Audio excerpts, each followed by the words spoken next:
Oke, bismillahirrahmanirrahim. Assalamualaikum warahmatullahi wabarakatuh. Perkenalkan, saya Hidayanti. Di sini saya akan melaksanakan pasca observasi karena saya lagi mengikuti guru penggerak angkatan 10. Dan pasca observasi ini saya ditemani oleh yang pasti Bapak pengajar praktek, yaitu Bapak Triman, dan juga Ibu Esi, karena kemarin saya di provisinya Ibu Esi. Dan berikut adalah percakapan saya dengan Ibu Esi ya. Assalamualaikum Ibu Esi. Salam. Ibu Esi, alhamdulillah Ibu Esi sudah mengajar ya kemarin ya. Alhamdulillah. Nah, ini Bu Esi, sekarang saya akan ada beberapa nih yang akan saya tanyakan ke Bu Esi terkait dengan observasi yang sudah saya laksanakan di Bu Esi. Nah, Bu Esi, jadi sebelum pasca ini kan sebelumnya kita sudah pra-observasi ya Bu Esi ya, terkait dengan yang kemarin saya tanya area pengembangannya Ibu apa, strateginya apa yang sudah dijalankan kayak gitu. Nah, dari pra-observasi kemarin Ibu kan sudah menjelaskan tentang area pengembangannya Ibu nih. Nah, sudah dijalankan di observasi Ibu mengajarnya. Nah, menurut Ibu saat mengajar di area pengembangan yang ingin Ibu jalankan itu ada kendala nggak Bu? Ya, kendalanya kalau saya kan ngajar pendidikan agama Islam. Yang pertama itu saya ingin anak-anak itu bisa membaca Al-Quran, kemudian juga praktek bagaimana dia berwudu, kemudian juga lebih jauhnya lagi mereka bisa memandikan jenazah dan lain sebagainya. Nah, ini dari yang pertama itu saya melihat ya, dan kemudian mempraktekkan kepada anak-anak bagaimana mereka membaca Al-Quran, mengenal Al-Quran, bagaimana bacaannya, kemudian fadilah-fadilahnya biar mereka itu lebih termotivasi untuk belajar. Nah, kemudian sebelum belajar itu ya, saya biar mereka nggak bosen ya, mereka saya ajak untuk ice breaking dulu ya. Ice breakingnya mungkin nggak berkaitan mungkin dengan dengan agama, tapi minimal mereka bersemangat mau mempelajarinya gitu. Seperti aram samsam dan sebagainya. Kemudian ketika mereka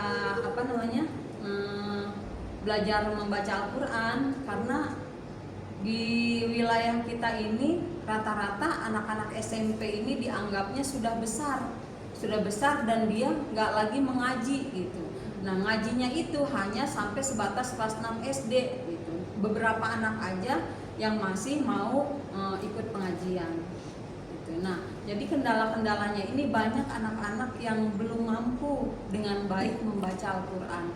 Makanya saya pakai metodenya itu diantaranya kalau mereka misalnya alif ketemu nun yang ada tasdidnya ya, mereka kan dibacanya misalnya cepat aja. Nah, ini kan gunnah. Jadi saya menggunakan metode seperti ummi inna ubawwakan ayyam. Nah, jadi diantaranya itu mereka ingat kalau misalnya ketika mereka membaca Al-Quran, kalau ada tasdidnya mereka harus dibaca dengan gunnah. Tapi itu kan diantaranya sebagian anak ada yang belum menyentuh kepada gunnah karena mereka belum mampu membaca Al-Qurannya dengan lancar gitu.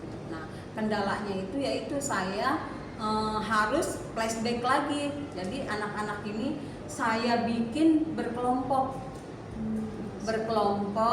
biar anak-anak yang bisa dengan anak-anak yang nggak bisa membaur gitu. Jadi berkelompok biar anak-anak saling tutor sebaya, saling mengajarkan. Misalnya ketika dia menghafal kuliah Al-Kafirun, kemudian juga menghafal Az-Zalzalah, Al-Adiyat, kemudian juga Iqra. Karena ini saya pikir buat anak-anak nanti ketika mereka sudah lulus pasti mereka ditanya di masyarakat, ada yang jadi imam barangkali, ada yang mau memandikan mayat dan lain sebagainya. Karena ini yang pasti ditanya gitu. Minimal mereka bisa menjadi imam di dalam keluarganya sendiri gitu. Jadi saya membuat kelompok diskusi bagaimana cara mereka saling mengajarkan di antara satu dan yang lainnya. Kalau misalnya yang lainnya belum hafal, kemudian juga membacanya kurang bagus, nah saya taruh di dalamnya itu anak-anak yang sudah mampu, yang sudah bagus tahsin ketika mereka membaca Al-Quran gitu. Jadi saling mengajarkan. Nah ketika itu kalau misalnya sudah, nanti mereka membuat video bagaimana perkembangan mereka di kelompoknya masing-masing. Setelah itu nanti mereka maju ke depan berkelompok untuk membacakan ayat-ayat Al-Quran yang tadi sudah ditugaskan. Masya Allah, luar biasa keren ya Bu Esi. Jadi dari yang ingin dikembangkan Bu Esi terkait dengan pengajarannya, berarti model pembelajaran Ibu ya yang ingin lebih dikembangkan dengan metode-metode menggunakan tadi ice breaking, berarti ice breaking dan juga lainnya. Kemarin saat pembelajaran udah Ibu laksanakan gitu ya. Jadi untuk kendalanya alhamdulillah sudah dijalankan semua. Nah terkait dengan hal itu nih Ibu Esi, hal yang tadi kan lebih ke pengajarannya, metode Ibu. Nah strateginya nih Ibu Esi apa saja sih yang Bu Esi sudah dilakukan, ataukah ada yang memang belum dilakukan oleh Bu Esi yang dari rencana-rencana Bu Esi itu? Ini strategi saya, anak-anak saya perkenalkan dengan metode Umi. Jadi bagaimana dia membaca biar anak-anak itu tertarik mempelajari bacaan-bacaan Al-Quran. Seperti contohnya misalnya metode Umi ini paling mudah ya diterapkan buat anak-anak. Contohnya ketika mereka melihat video-video yang ada di YouTube atau yang ada di media sosial yang lain. Contohnya misalnya mereka membaca Abasa, misalnya contohnya Bismillahirrahmanirrahim, misalnya Abasa wa tawalla anja'ahul a'ma.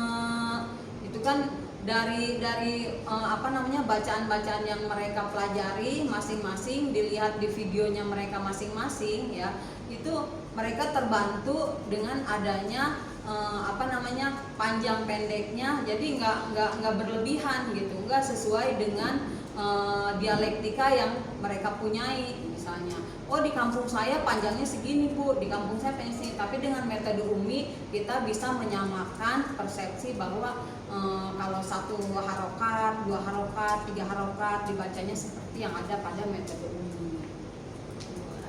Jadi menggunakan strateginya, menggunakan ini ya agar anak tertarik dengan mengaji itu, membaca Al-Quran karena kebetulan pelajaran agama. Jadi menggunakan metode Umi dalam pembelajaran. Masya Allah nih, luar biasa keren Bu Esi. Nah nih Bu Esi, jadi kan Bu Esi udah melaksanakan rencana-rencana dan tadi sudah dijelaskan juga kedepannya nih Bu Esi, menurut Ibu adakah yang mungkin masih menjadi kendala, itu ada solusinya menurut Bu Esi itu bagaimana? Terus adakah rencana tindak lanjut Bu Esi untuk pembelajaran, untuk cara mengajar Bu Esi kedepannya untuk lebih baik lagi?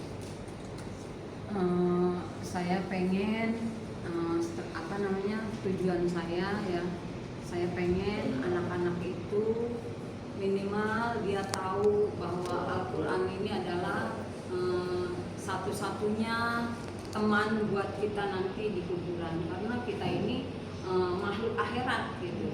Saya selalu kepada anak-anak itu memberikan arahan bahwa tauhid itu yang lebih pertama, bahwa kita ini cuma makhluk gitu. Kemudian juga Allah itu Khaliq, ya Allah itu Maha pencipta. Kemudian setelah diciptakan, aku kasih tahu ke anak-anak bahwa kita itu pasti dipelihara. gitu. Allah itu maha memelihara. Setelah kita dipelihara pasti kita dikasih rezeki. Allah maha rezeki. Selalu setiap saya dalam pertemuan itu anak-anak saya kasih arahan bahwa kita harus terus berjuang mengembangkan potensi yang ada pada diri kita, terutama potensi kita ketika kita mau membaca Al-Quran dengan baik dan benar. Itu Bunda. Kemudian kalau misalnya memang anak-anak ada yang udah lebih pandai dari saya banyak berdiskusi juga dengan mereka, seperti sama Adit yang mau yang mau banyak belajar, kemudian juga sama Gali yang kemarin bacaannya juga sudah bagus. Saya banyak diskusi dengan mereka, dengan Kabir barangkali anak MPLB, karena suaranya bagus, bacaannya bagus. Nah itu mereka yang mau belajar dan mengembangkan diri itu biar mereka lebih tertarik lagi.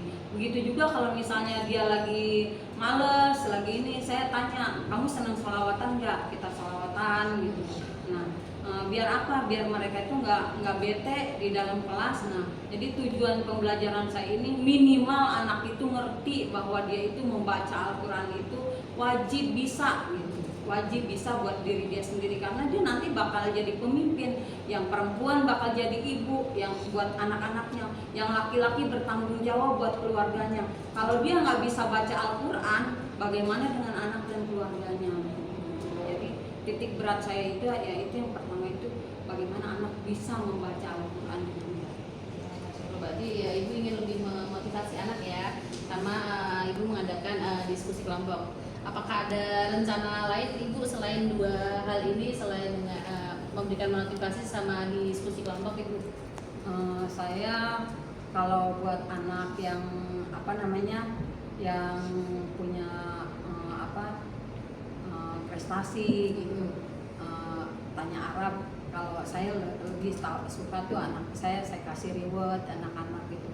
Kalau misalnya anak yang bisa gitu, yang mau berprestasi, yang mau belajar, yang mau sungguh-sungguh, insya Allah saya kasih reward. Itu sudah saya lakukan kepada anak-anak. Berarti Bu Esi ini ya mencoba untuk memberikan apresiasi ya Bu Esi ya. Oke, terima kasih Bu Esi sudah mengikuti berbagai rangkaian kegiatan terkait dengan observasi ini. Semoga nanti kedepannya kegiatan belajar mengajar itu bisa menjadi lebih baik lagi. Yang tadinya memang menjadi area pengembangan ibu, nanti kedepannya bisa dikembangkan lebih lagi. Dan juga tadi rencana-rencananya dari Bu Esi bisa juga nanti ditambahkan di pembelajaran berikutnya Bu Esi. Pokoknya terima kasih ya Bu Esi ya. Sampai jumpa di observasi berikutnya Bu Esi ya. Assalamualaikum warahmatullahi wabarakatuh.